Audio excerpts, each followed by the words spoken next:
नमस्कार दोस्तों, आपका स्वागत है अपने यूट्यूब चैनल पीएफपी में। मार्केट का सेंटीमेंट बहुत ही अच्छा चल रहा है। निफ्टी 50 17,300 के भी ऊपर निकल चुका है। 0.52% की शानदार तेजी है। निफ्टी बैंक में आपको रेजिस्टेंस देखने को मिलता है। 37,000 के ऊपर जाना मुश्किल हो रहा है। 0.19% की गिरावट है। निफ्टी मिड कैप 0.5% ऊपर है। एडी रेशियो के बारे में बात करें तो आप देख पाएंगे ऑलमोस्ट सिमिलर ही नजर आता है। जितने स्टॉक ऊपर जा रहे थे उतने ही स्टॉक में आपको गिरावट भी देखने को मिल रही थी।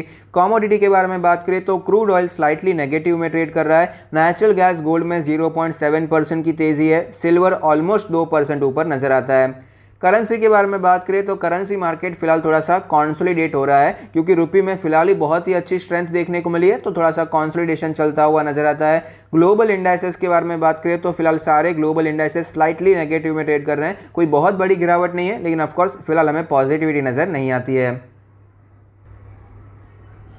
निफ्टी के चार्ट पर हमें क्लियरली नजर आता है बहुत ही ज़्यादा वॉलेटाइल मूवमेंट देखने को मिला। सबसे पहले गिरावट हुई, उसके बाद रिकवरी देखने को मिली, फिर से गिरावट देखने को मिली और फिर से आपको रिकवरी नजर आती है। जनरली इंट्राडे में दो डायरेक्शन हमें दिखाई पड़ता है। अगर शुरुआत तेज़ी से हुई है तो गिरावट हो सकती है, अगर गिरावट से शुरुआत हुई है उसके बाद तेज़ी आ सकती है। लेकिन इसके बाद यहाँ पर आपको फिर से डायरेक्शन चेंज हुआ, उसके बाद फिर से डायरेक्शन चेंज होता हुआ नजर आया। तो इंट्राडे में बहुत ही ज़्यादा वॉलेटिलिटी देखने को मिली है, जिसका रीज़न है ये जो फॉल आपको देखने को मिल रहा है। यहाँ पर तो सभी स्टॉक में थोड़ी गिरावट देखने को मिली, लेकिन रिलायंस बहुत ही ज्यादा स्ट्रांग चला था, तो निफ्टी वापस आपको ऊपर जाता हुआ नजर आया है। डेली कैंडल के बारे में बात करें तो आप देख पाएंगे हाईएस्ट एवर क्लोजिंग दिखाई पड़ती है। रोज फिलहाल यही चल रहा है, हाईएस्ट एवर क्लोजिंग आपको दिखाई पड़ती है। 17,250 के ऊपर सपोर्ट लिया, वापस तेजी देखने को मिली और 17,300 पर ऊपर हमें क्लोजिंग दिखाई पड़ती है। आरएसआई भी काफी स्ट्रांग चल रहा है, सारे मूविंग एवरेज के ऊपर है। मार्केट ऑफकोर्स अपने ऑल टाइम हाई पर है, तो स्ट्रांग ही आपको देखने को मिलेगा।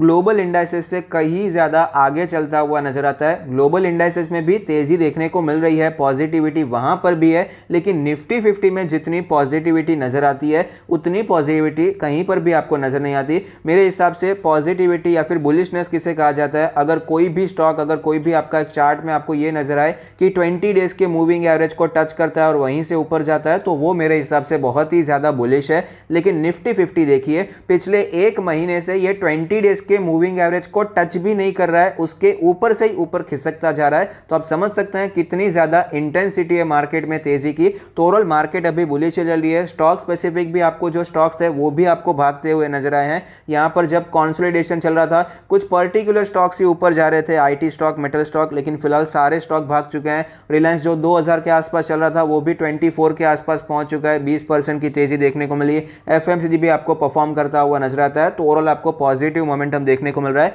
फिलहाल मेरे हिसाब से बहुत ज्यादा खरीदारी करने का टाइम नहीं है, यहां पर एंजॉय करने का टाइम है। पिछले 2-3 महीनों में जो हमने एक्यूमुलेशन किया है वहां पर अच्छा प्रॉफिट हो रहा है, तो उसे एंजॉय करने का टाइम है। अगर आपका शॉर्ट टर्म व्यू है तो आप यहां पर कुछ पर्टिकुलर स्टॉक्स जो कि आपको बहुत ही ज्यादा ओवर हीटेड नजर आते हैं, वहां पर आप पार्शियली प्रॉफिट बुकिंग के बारे में सोच सकते हैं।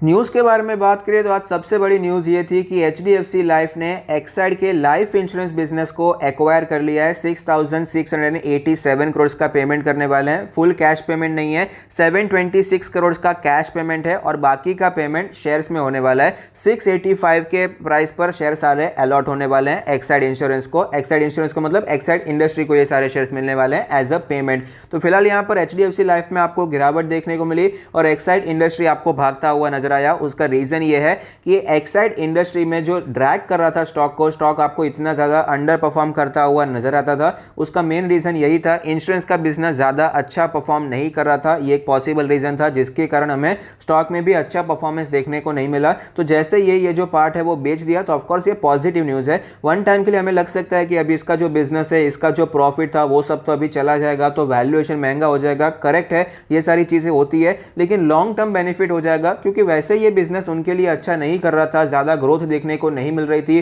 पूरे स्टॉक को वही नीचे खींच कर ला रहा था। तो ऑफ कोर्स ये लॉन्ग टर्म के लिए अच्छा हो जाता है। शॉर्ट टर्म में भले ही आपको थोड़ी सी अर्निंग्स में गिरावट देखने को मिल सकती है और वैल्यूएशन पर भी इंपैक्ट देखने को मिल सकता है। और एचडीएफसी लाइफ में हमें गिरावट देखने को मिली है, उसका एक ये रीजन होता है कि जब भी कोई एक्विजिशन होता है तो स्टॉक मार्केट उसे जनरली पॉजिटिवली नहीं रहता है।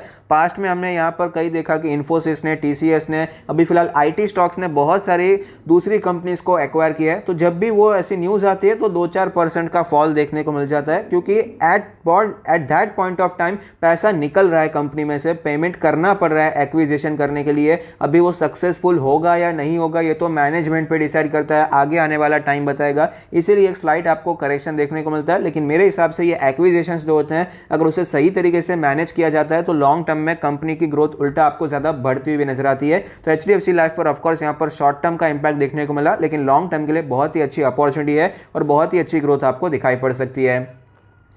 नेक्स्ट अभी रिलायंस का शेयर हमें भागता हुआ नजर आया, यहाँ पर भी बहुत ही चर्चा में रहता हुआ नजर आता है। रिलायंस रिटेल ने जस्ट डायल का एक्विजिशन कंप्लीट कर दिया है और साथ ही रिलायंस इंडस्ट्री ने स्ट्रैंड लाइफ साइंसेज नाम की एक कंपनी जिसके 2.28 करोड़ के शेयर्स एक्वायर किए हैं, 393 करोड़ का पेमेंट किया है और 2023 तक 160 करोड़ और इन्वेस्ट करने वाले हैं। टोटल इन्वेस्टमेंट जितना हो जाएगा तब 80% से ज़्यादा की शेयर होल्डिंग 80% से ज़्यादा के शेयर्स रिलायंस इंडस्ट्री के पास ही रहने वाले हैं। तो ये कुछ न्यूज़ हैं जिसने पॉजिटिव मोमेंटम क्रिएट किया है, जिसके कारण रिलायंस इंडस्ट्री हमें भागता हुआ नजर आता है। एमी ऑर्गेनिक्स का IPO में 65 टाइम्स सब्सक्राइब होता हुआ नजर आया और विजया डायग्नोस्टिक का मैनेज किया है। ज़्यादा यहाँ पर आपको सब्सक्रिप्शन देखने को नहीं मिलता है। हमने आपको टेलीग्राम चैनल पर भी अपडेट किया था कि विजया डायग्नोस्टिक्स के IPO को अवॉइड किया जा सकता है और एमी ऑर्गेनिक्स में लिस्टिंग इनके लिए अप्लाई करने के बारे में सोच सकते हैं।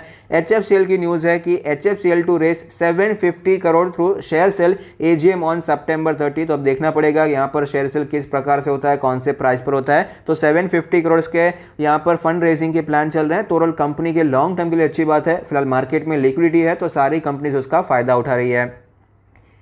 SJVN ने 25 गीगावाट्स कैपेसिटी का प्लान किया है by 2040। SJVN high dividend stock है जो कि यहाँ पर रिस्क ज़्यादा लेना पसंद नहीं करते हैं, जो कि रेगुलर इनकम चाहते हैं, वो एक नज़र डाल सकते हैं। SJVN में हमें यहाँ पर अच्छी ग्रोथ भी, अच्छे प्लान्स भी दिखाई पड़ते हैं। मारुति सुजुकी ने 1.8 लाख व्हीकल्स को रिकॉल किया है और अ पॉसिबल डिफेक्ट। तो यहाँ पर ये ओवरऑल ये जब भी ऐसी कोई न्यूज़ आती है तो हमें लगता है कि इसमें गिरावट देखने को मिलनी चाहिए, लेकिन मैंने नोटिस किया है जब भी ऐसा कुछ होता है, बीच में कुछ महीनों पहले M&M में भी कुछ ऐसा ही हुआ था, रिकॉल किया था, तो ये सारी चीज़ें एक्चुअली ज़्यादा इंपैक्ट नहीं करती है, एटलीस्ट डाउन साइड पर तो नहीं करती है। इसका यहाँ पर मार्केट में थोड़ा सा पॉजिटिव सेंटिमेंट भी पड़ जाता है कि मार्केट में यहाँ पर ये सेंटिमेंट पड़ता है कि जितनी भी ये गाड़ियाँ कम बनाने वाली कंपनीज है वो चाहती है कि अच्छे से अच्छी गाड़ी हम दे पाए, अगर कुछ डिफेक्ट है तो अपने जो ब्रांड नेम है उसे वो संभालना चाहती है। इस प्रकार से इसे पॉजिटिवली लिया जाता है। आज हमें LTTS में भी भारी तेजी देखने को मिली, जिसका रीज़न है कि वो टारगेट कर रहे हैं $1.5 billion revenue run rate in FY25। इसके कारण स्टॉक हमें भागता हुआ नजर आता है। L&T ग्रुप ऑफ स्टॉक्स में भी आपको अच्छी तेजी देखने को मिलती है, स्पेशली LTTS और जो LTI है वो दोनों अच्छा परफॉर्म कर रहे हैं, जिसके कारण जो लार्सन एंड टुब्रो L&T का स्टॉक है वो भी आपको अच्छा परफॉर्म करता हुआ नजर आता है। तो अगर आपको वीडियो अच्छा लगता है तो प्लीज़ कोई फीडबैक दीजिए। Thank you, stay happy, happy investing.